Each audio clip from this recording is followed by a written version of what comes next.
Et revenir sur donc, ce qui se passe autour de nous, ce qui se passe entre l'Algérie et le Sénégal, entre l'Algérie, le Mali et le Niger, entre ce qui s'est passé un petit peu rapidement au niveau de l'Union africaine, là, au niveau de l'Union africaine. L'Union africaine, bon, je vais après, je préfère me concentrer.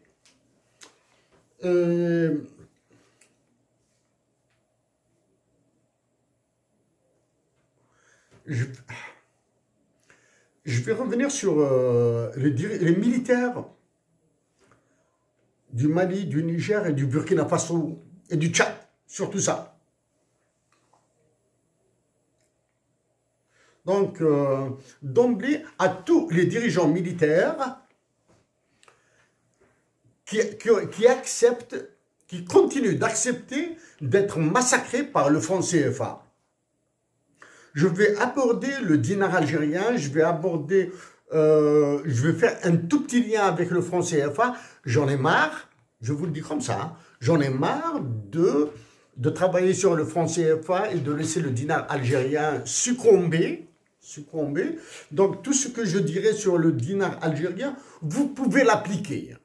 Vous pouvez l'appliquer à votre franc CFA. Ainsi, mes compatriotes du Mali, du Niger, du Burkina Faso, du Tchad, du Sénégal, de la Côte d'Ivoire, du Cameroun, de la République centrafricaine, tous ces pays-là. À un degré moindre, les Tunisiens et les Marocains n'ont qu'à modifier une ou deux valeurs dans tous ces tableaux et ils verront dans quel massacre ils y sont.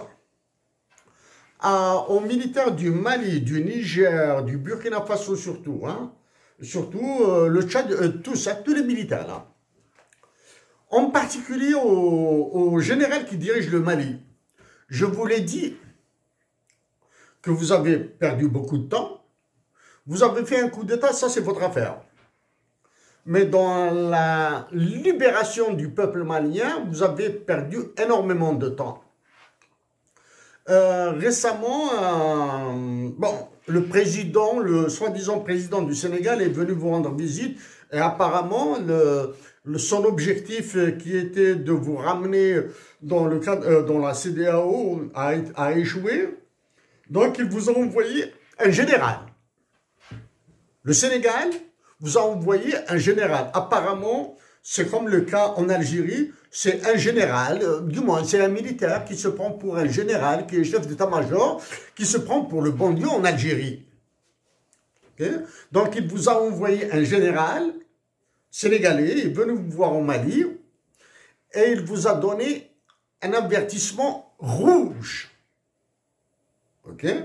Et c'est valable pour tous les autres. Pour qui travaille ce général chef d'état-major de l'armée sénégalaise? Je l'ignore. Est-ce qu'il travaille pour Macron? Est-ce qu'il travaille pour les Américains? Je l'ignore. Mais ce qui est certain, il serait bien avisé de rester chez lui et de se taire. Ce général chef d'état-major de l'armée sénégalaise. Donc c'est clair que ni le président du Sénégal, ni son premier ministre, on ne t'aime pas dans la décision. Hein? Ok.